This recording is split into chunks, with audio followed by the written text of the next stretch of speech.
Olá, aqui é a Helga. Este domingo, 6 de outubro de 2019, começa o Sínodo da Amazônia.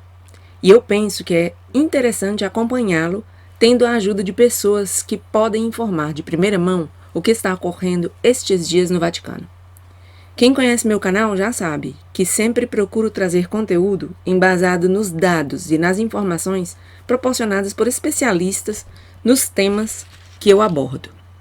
Neste caso, uma das pessoas em cujo critério vou me basear para seguir o sínodo é Michael Voris, um autor e apologista católico que faz seu apostolado através de vídeos no website churchmilitant.com.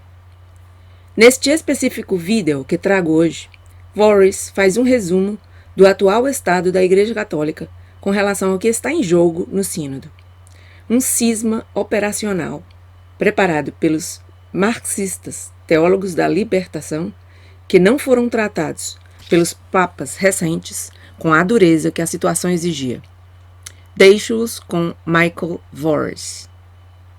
Obrigada.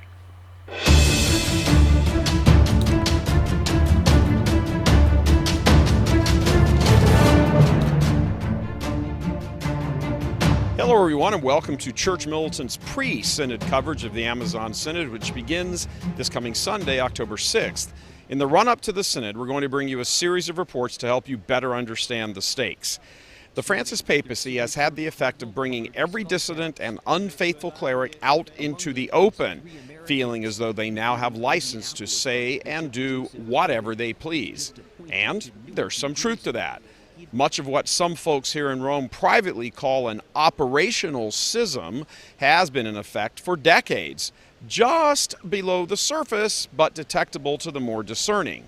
The changes, and even in some cases abuses that have now become commonplace in the liturgy, for example, were the first visible signs of a schism forming. While it all got its visible start under the papacy of Pope Paul VI, the promoters of dissent were forced to go somewhat underground in the papacies of John Paul and Benedict. It's clear that for a variety of reasons, large numbers of revolutionary-minded men were actually promoted to bishop and even cardinal during the reigns of those two popes.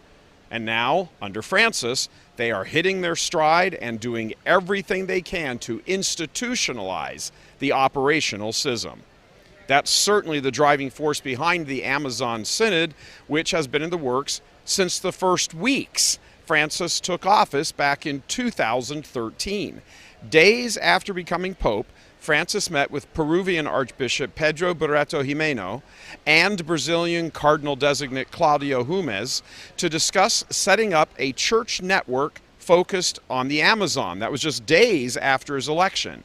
That meeting put into motion the plan which eventually produced next week's Amazon, a plan which has unfolded over the past 6 years. Now, in a stunning turn of events, Archbishop Barreto later remarked that Francis would back liberation theology's agenda for the Amazon, telling supporters, quote, "Expect things that you never expected. Expect profound changes," closed quote. As opposition to his papacy has grown among faithful Catholics, as well as politically conservative Americans who are not Catholics, Francis and his allies have stepped up efforts to recast the operational schism. They're deflecting heavily from theological issues which are at the heart of the conflict and representing them as a type of class warfare, rich against poor, first world versus third world. That's why all the attention on immigration and so-called man-made climate change. It's a deliberate masking over of the Francis Vatican of the real issue and presenting things in political terms. This has been the dominant tactic for almost the entire papacy of Francis. It's all about politics meant to advance globalism, the 21st century term for socialism, also known as Marxism. It's why liberation theology is the driving force of the Synod and why the Pope has resurrected the phony theologian Leonardo Boff, a former priest and leading proponent of the system condemned by John Paul in the strongest terms. Liberation theology has nothing to do with theology and everything to do with politics, the politics of Marxism in particular. The operational schism that has taken root in the church was introduced on two fronts. one in the West, the other in South America. The one in the West, smuggled in by Marxist-minded clergy, attacked the church's moral teachings in the area of sexuality. The one in South America, predominantly Brazil, again smuggled in by Marxism, aimed at pitting the poor against the church, which was associated with the money and the powerful. Both strategies produced fantastic results, a double collapse, if you will. The Soviet KGB introduced liberation theology into South America and eventually Central America as a means to attack the church and advance communism. This reality is what dominated Ronald Reagan's foreign policy in the 1980s, the fight against communist aggression in that part of the world. For this reason, the Reagan administration, sensing this turning away from Catholicism and embracing of Marxism, developed a plan with American evangelicals to go south and combat that effort.